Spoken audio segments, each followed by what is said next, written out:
Sion est un témoignage pour Israël, un des principaux aspects en relation avec le désir de Dieu, et que nous voyons dans le psaume 122. C'est là que montent les tribus de l'Éternel, un témoignage à Israël. C'est un peuple dans Sion pour un témoignage, non pas pour les perdus dans ce cas, mais pour Israël. Il ira au-delà d'Israël pour les perdus. C'est la méthode de Dieu de partir du centre vers la circonférence pour aller au-delà de Sion, pour Israël et jusqu'aux nations. Mais ici, pour l'instant, nous sommes limités au premier niveau du témoignage de Sion à Israël. Maintenant, cela est vrai dans son principe, et c'est le rappel d'une ordonnance établie par Dieu. Nous sommes au commencement, quand Israël fut constitué comme une nation.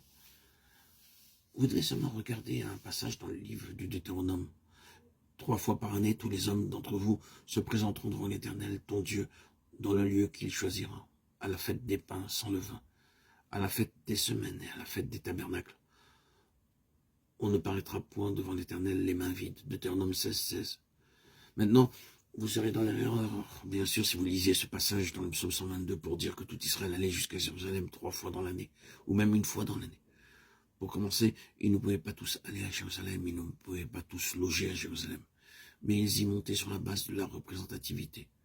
Tous les mâles y allaient, 3 fois par an. Tout Israël représentativement y montait. Ils y venaient bien sûr pour un merveilleux renouvellement de l'accomplissement de l'amour de Dieu. Comment cela? Le grand prêtre était là avec les noms des tribus sur sa poitrine, sur le pectoral. Ils étaient là devant le Seigneur, dans l'amour du souverain sacrificateur. L'amour de Dieu en Christ, les portant tous sur son cœur, sur ses épaules. Leurs noms encore étaient portés, la force de Dieu en Christ, les soutenant tout au long de leur vie. Ils tenaient pour saisir de manière renouvelée l'amour et la force de Dieu en leur faveur, dans le souverain sacrificateur. Nous ne pouvons pas aborder tout ce qui se passait à Sion quand ils y montaient, mais nous avons un petit aperçu de cela. Quand des confins de la terre, des lieux difficiles et des contrées spirituellement froides, nous sommes rassemblés comme eux, et que nous goûtons l'amour et la puissance de Dieu, et que nous ressentons de nouveau l'unité du peuple du Seigneur. Quand nous sommes séparés, nous pensons être les seuls chrétiens sur terre. Parfois, nous pensons comme Élie, je suis resté moi seul, et il cherche à m'ôter la vie. 1 Roi 19,14. Mais quand nous sommes ensemble, toutes ces choses qui ne sont pas vraies s'en vont, et les véritables sont renforcées, alors tout est pour le mieux. Ils y venaient 3 fois dans l'année, en ayant ce caractère représentatif.